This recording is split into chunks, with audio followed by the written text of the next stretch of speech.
During today's episode of The Ear, we take a look at phrases that are stated amongst people who are thinking or contemplating suicide. Are you listening to them? Are you hearing these statements? Are you paying attention? And if you are, what actions are you going to take to help that person? Stay tuned as the P.A.Ls discuss the different phrases of suicide.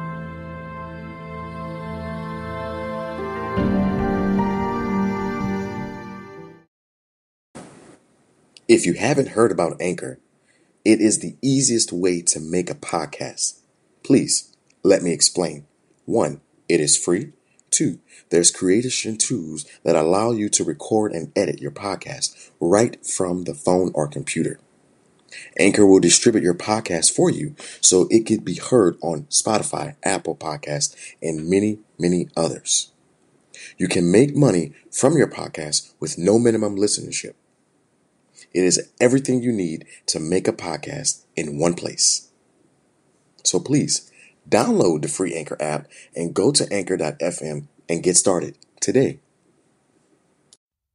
The Ear, Evangelical and Reformed Christian Podcast. Welcome to The Ear, the Evangelical and Reformed, a Christian podcast that urges you to think deeper and draws you closer to God through faith. Through powerful sermons, teaching segments, and discussions, The Ear hopes to give you a different perspective on secular topics from a Christian worldview. He who has ears to hear, let him hear. Please welcome your host, Brandon Queen.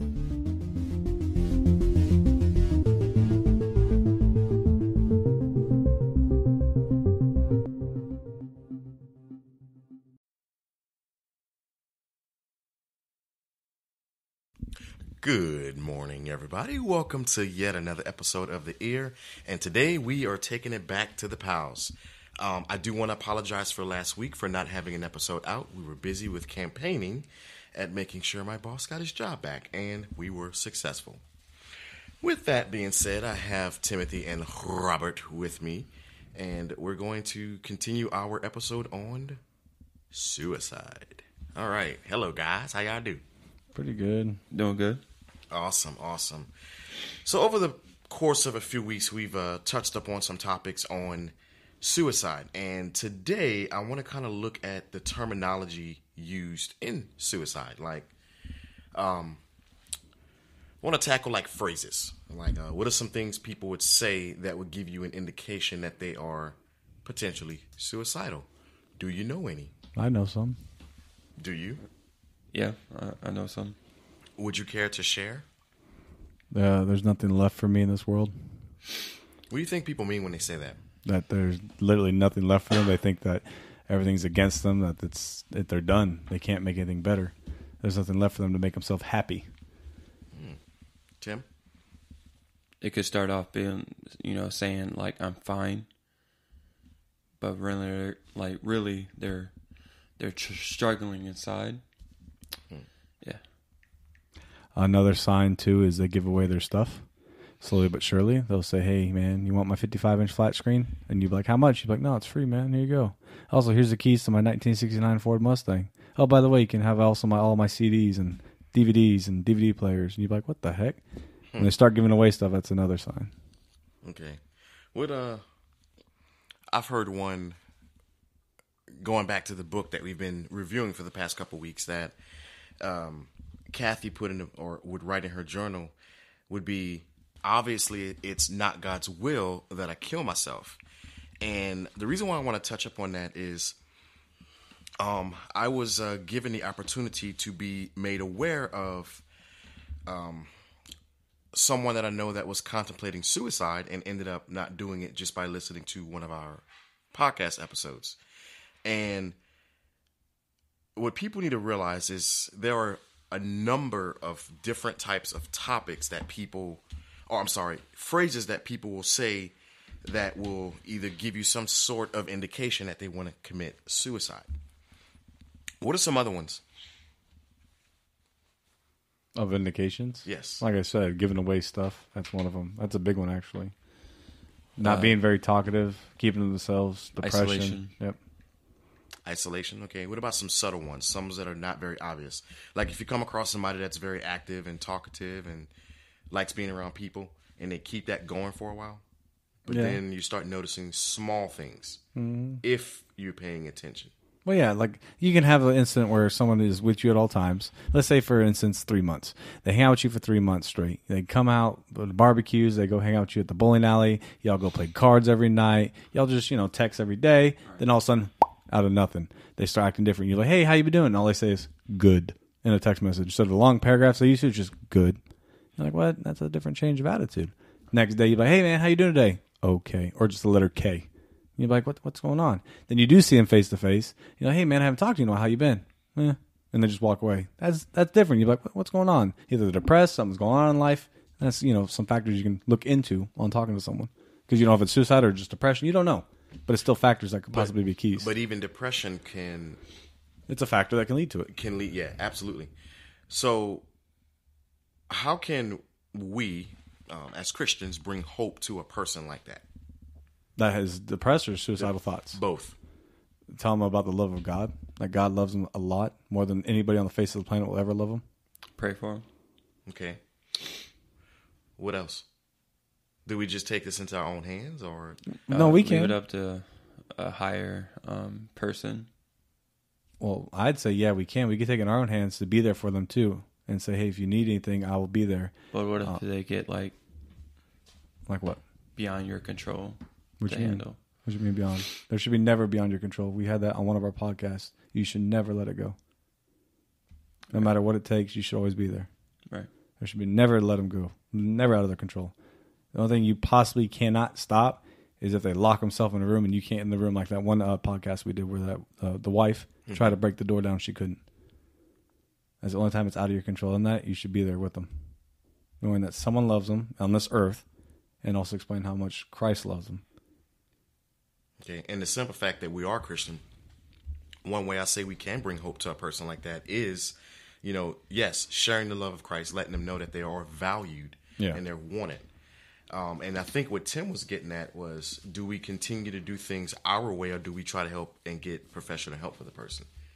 Was that what you leaned toward? Professional help. Okay. Any places people can go? There's a national suicide hotline. And is that just for suicidal people or not? No, not really. Or questions about suicide. So can a person that's not suffering from suicide contact that number to get help? Yes, they can. Okay. What are some other ones? I know here in Louisiana we have, actually it's a national-based program, but there's chapters in different states. They got an event coming up. I think it's the American Suicide Prevention Group or whatever. Yeah. And they do a walk every year around this time. National Walk of Darkness or something like that. Okay, let me see that. Yeah, so the one that everybody goes to would be the National Suicide Prevention Lifeline, and the number to that is 1-800-273-TALK or 1-800-273-8255. And on this piece of material here, they have suicide warning signs. And I think the biggest one is talking about wanting to die or how they're going to commit suicide. Now, I'm going to ask them more. Some of them doesn't even talk about it. Some don't talk about it, and those are the ones you got to watch out for. Mm-hmm. Now, I'm going to ask a very morbid question. Have any of you ever thought about how you would kill yourself? Yes. Yes. Would it be messy or clean? Messy. A little bit of both.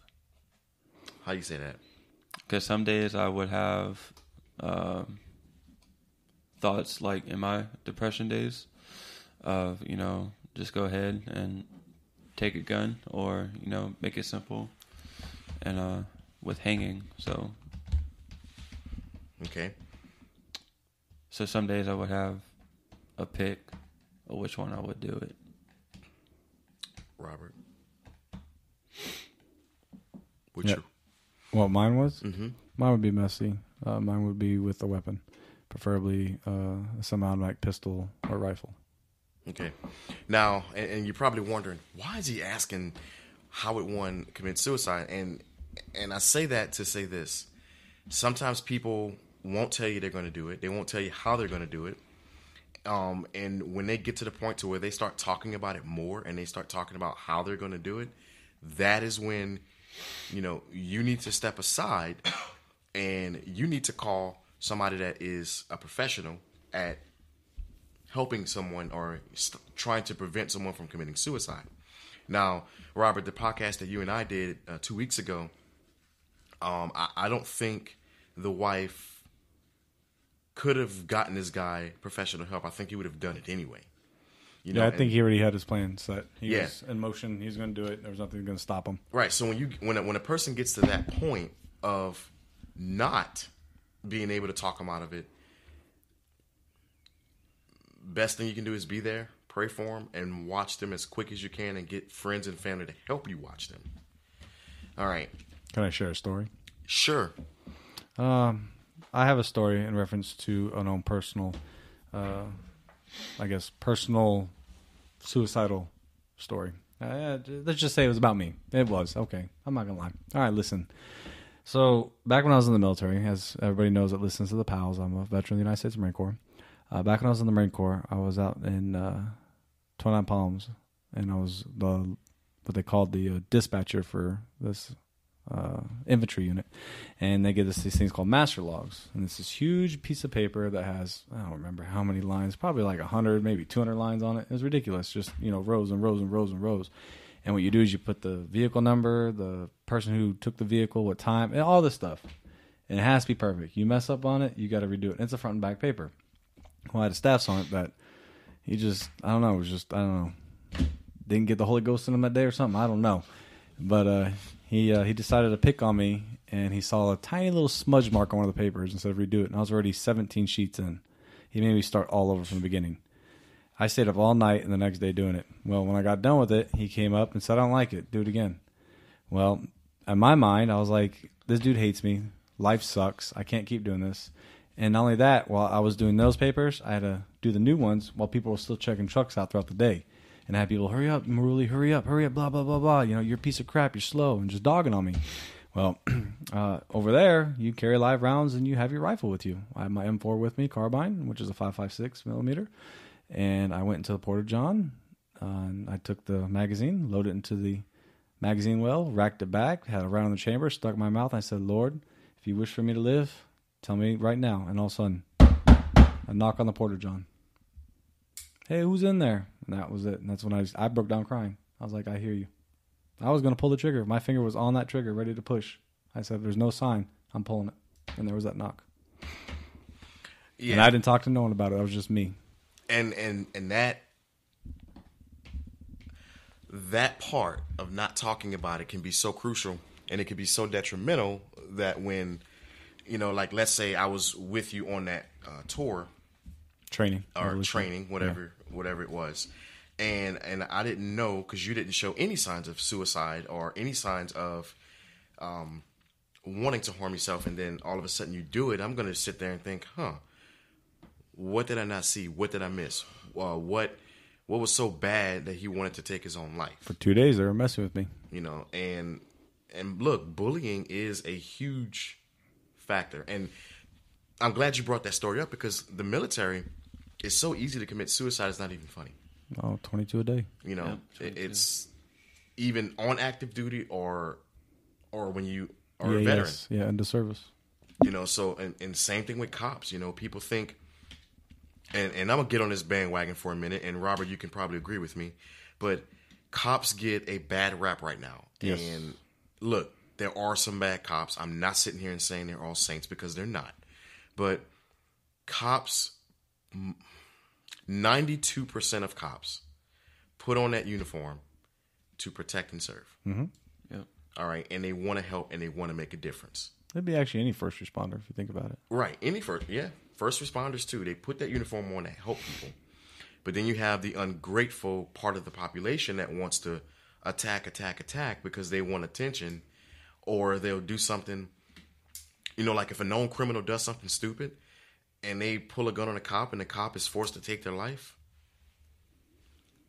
it's not the cop's fault. You know, what is the cop going to do? Stand there and take the bullet and die? Well, that's what they want us to do. Absolutely.